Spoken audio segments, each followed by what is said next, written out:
이번 강의 소개입니다. 글자체를 잘 선택하기 위해 첫 번째로 이해해야 하는 것이 글자체가 가지는 형태적 특징을 보는 것입니다.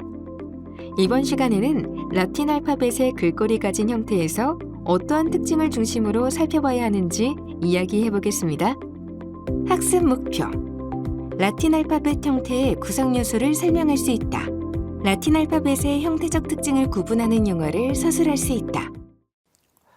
우리에게는 글꼴에 대해 수많은 선택지가 있습니다. 최근에는 완성도 높은 디지털 폰트가 다양하게 개발되고 있고 오픈 라이선스로도 제공되는 폰트가 많기 때문에 한편으로는 선택의 폭이 넓어서 즐겁기도 하지만 다른 한편으로는 무엇을 쓰는 게 좋을까 고민되기도 하죠. 글꼴, 글자체를 잘 선택하기 위해서는 글자체가 가지는 형태적인 특징 중에서 형태의 구조를 이해하면 도움이 될 것 같습니다. 글자체는 가로로 안정되게 나열될 수 있도록 눈에 보이지 않는 여러 가지 기준선을 바탕으로 디자인이 됩니다. 또한 팔, 다리, 귀, 꼬리와 같이 사람이나 동물의 신체에 비유해서 형태적인 특징을 표현하기도 합니다. 이번 시간에는 타이포그래피의 용어 중에서도 라틴 알파벳 글꼴의 형태를 중심으로 살펴보도록 하겠습니다. 먼저 베이스라인인데요. 글자가 안정적으로 기능하기 위해서는 규칙적으로 배열이 되어야 합니다. 디자인의 목적으로 삐뚤삐뚤하게 배치한 것이 아닌 이상은 알파벳이 직선을 이루고 배열되어 있지 않다면 가독에 굉장히 불편하겠죠. 그래서 우리가 사용하는 글자체는 글자들이 그 위에 놓여 있을 것이라고 상정한 여러 가지 가상의 선을 바탕으로 디자인을 하게 됩니다. 먼저 베이스라인은 가장 기본이 되는 밑줄입니다. 베이스라인 위에 모든 글자들은 무게중심을 가지고 위치하게 됩니다. 그 위로 몸통선, 밑라인이 있습니다.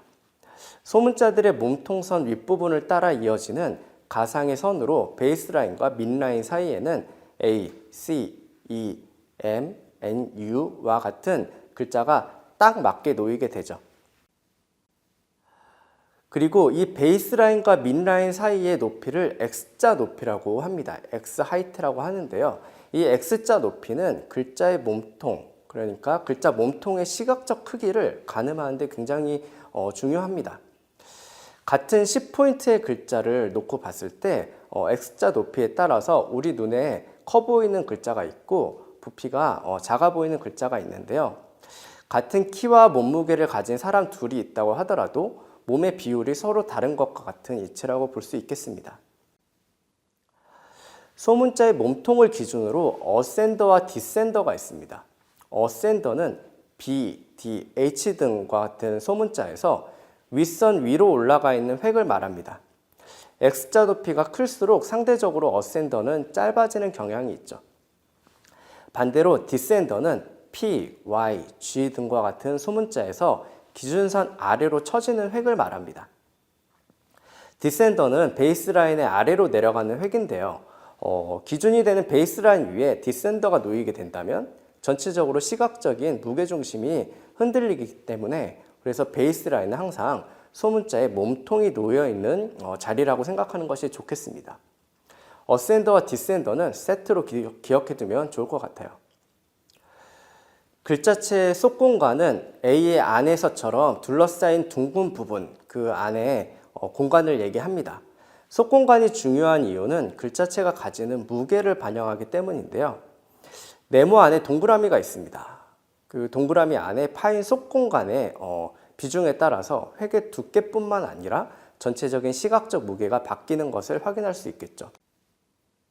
속공간이 너무 큰 서체는 시원하게 읽힐 수 있겠지만 속공간이 너무 크다면 글자로 기능하기 어려울 것이고 가독성이 떨어질 것입니다.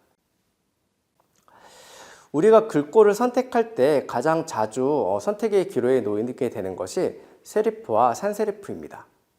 세리프란 글자를 구성하는 획의 끝부분이 돌출된 작은 삐침, 우리말로는 불이라고 하는데요. 그것이 있는 것을 말합니다. 과거에 알파벳이 돌에 새겨질 때 밑그림으로 글자를 그려 넣었는데요. 이때 붓의 끝에 남아있는 흔적에서 유래했다고도 합니다. 석공이 글자를 이제 돌에 새길 때 생겨난 형태에서 유래했다고도 하고요. 한글에서는 일반적으로 명조체, 바탕체 계열 글꼴을 세리프와 대응시킬 수 있습니다. 순수 한글 용어로 브릿체라고 부르기도 합니다. 명조체 또한 과거에 붓으로 글씨를 쓸 때 필기 방식에서 유래한 것을 짐작해 볼 수 있습니다. 산세리프의 산스는 프랑스어로 없다는 뜻입니다. 즉 산세리프는 획에 삐침이 없는 글자체를 말합니다. 한글 글꼴에서는 도듬체 또는 고딕체와 같은 말과 대응이 되는데요. 세리프의 유무는 글자체의 양식을 구분짓는 매우 중요한 요소입니다. 이번에는 에이펙스를 얘기해 보겠습니다. 에이펙스는 두 개의 대각선이 만나 만들어지는 대문자 A의 꼭지점 부분을 말합니다. 글꼴을 몇 가지 비교해 볼게요. 캐슬론의 에이펙스는 움푹 파인 형태가 특징인데 반해서 보도니는 뾰족한 에이펙스를 가지고 있고 클라렌더는 평평한 에이펙스를 가지고 있습니다. 에이펙스와 같이 특정한 알파벳의 형태의 특징은 글자체가 가지는 개성을 확인시켜주는 부분이기도 합니다. 이번에는 어페추어인데요. 어페추어는 둥근 모양의 활자의 열린 정도를 말합니다. 대문자 G나 대문자나 소문자 S, C의 이렇게 열린 부분을 어페추어라고 합니다. 어페추어는 형태와 양식을 구분을 짓는 잣대가 된다고 할 수 있어요. 산세리프 양식에 이르러서는 어페추어가 줄어든 형태를 보게 되는데요. 대표적인 산세리프체인 헬베티카만 봐도 확실히 알 수 있습니다. 반면에 고전적인 서체와 조화를 이루기 위해서 로티스와 같은 산세리프에서는 넓은 열린 공간을 볼 수도 있습니다. 그림에서는 헬베티카하고 에어리얼과 버나다 그 세 개의 글꼴을 열린 정도를 비교를 해봤는데요. 이렇게 비교해 놓고 보니까 확실히 알 수 있겠죠. 소문자 E의 닫힌 부분을 눈이라고 합니다. 우리 인체의 눈과 흡사하게 보여서 그렇게 이름이 붙여진 것 같은데요. 소문자의 A의 속공간인 카운터와 마찬가지로 E의 눈은 시대적으로 다른 인상을 가집니다. 보통 과거 양식일수록 크기가 작고 높게 위치하는 데 반면에 눈이 작다는 것은 상대적으로 어페추어가 넓다는 것을 의미한다고 할 수도 있습니다. 소문자 A, C, F 등에서 볼 수 있는 획의 끝맺음 부분을 터미널이라고 합니다. 인쇄 초기에는 팽글시의 영향으로 끝맺음이 각진 터미널 모양이 주류를 이루었는데요. 16세기에서 17세기에는 눈물방울 모양의 터미널로 발전을 했고 보도니는 동그란 공 모양의 터미널을 가지고 있습니다. 눈물방울이나 볼 모양 형태가 소문자 I와 만났을 때 시각적으로 부딪히는 것을 방지하기 위해서 합자를 만들었었던 거죠. 고전적 양식의 소문자 G는 두 개의 볼로 이루어져 있습니다. 이 중 디센더에 해당하는 볼을 특히 루프라고 부릅니다. 꼬리라고도 하는데요. 이 루프는 20세기에 개발된 산세리프 서체의 영향에 이르러서 산세리프 양식에서는 열린 루프 형태로 디자인됩니다. 그래서 이 루프 또한 글꼴의 양식의 구분을 하는데 중요한 판단 기준이 되는 것이죠. 대체로 세리프체는 산세리프에 비해 글자의 굵기가 변화가 있는 것이 눈에 띄게 보입니다. 세리프 글자체의 O와 같은 둥근 꼴의 글자는 가는 부분을 연결하는 축이 있는데요. 이 축을 엑시스 또는 스트레스라고 합니다. 축의 각도에 따라서 그 글자의 무게 배분이 다르다는 것을 느낄 수 있습니다. 고전적인 글자체일수록 팽글시의 영향을 받아서 축이 기울어져 있죠. 이 축은 18세기에 이르러서는 거의 수직에 가까워지고 굵기가 일정한 산세리프 서체에서는 축이 거의 없어졌다고 볼 수도 있습니다. 지금까지 글꼴의 형태를 둘러싼 여러 가지 용어와 예시를 살펴봤는데요.